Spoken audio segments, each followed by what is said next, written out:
রাজ্যের যে ইতিহাস তাতে দেখা যায় যে প্রতি নির্বাচনেই রক্তপাত হয়, হিংসা হয়।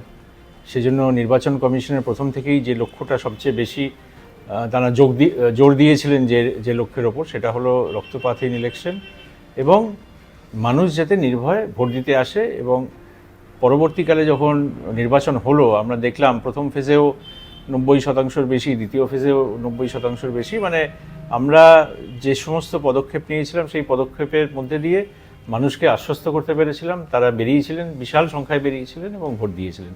তো এটার সম্ভব হলো এই জন্য যে প্রথম কথা হচ্ছে পরিকল্পনা, দ্বিতীয় কথা হচ্ছে মেসেজিং, ওটা খুব ইম্পর্টেন্ট ছিল।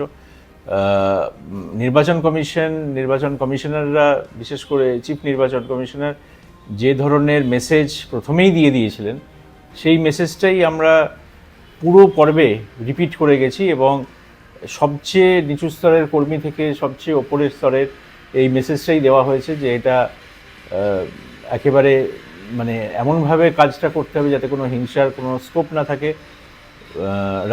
যে সমস্ত মানে প্রশাসনিক যে ব্যবস্থা, সেই কাঠামোর এমনভাবে সাজাতে হবে যাতে কোথাও কোনো পক্ষপাতের কোনো রকম অভিযোগ না থাকে।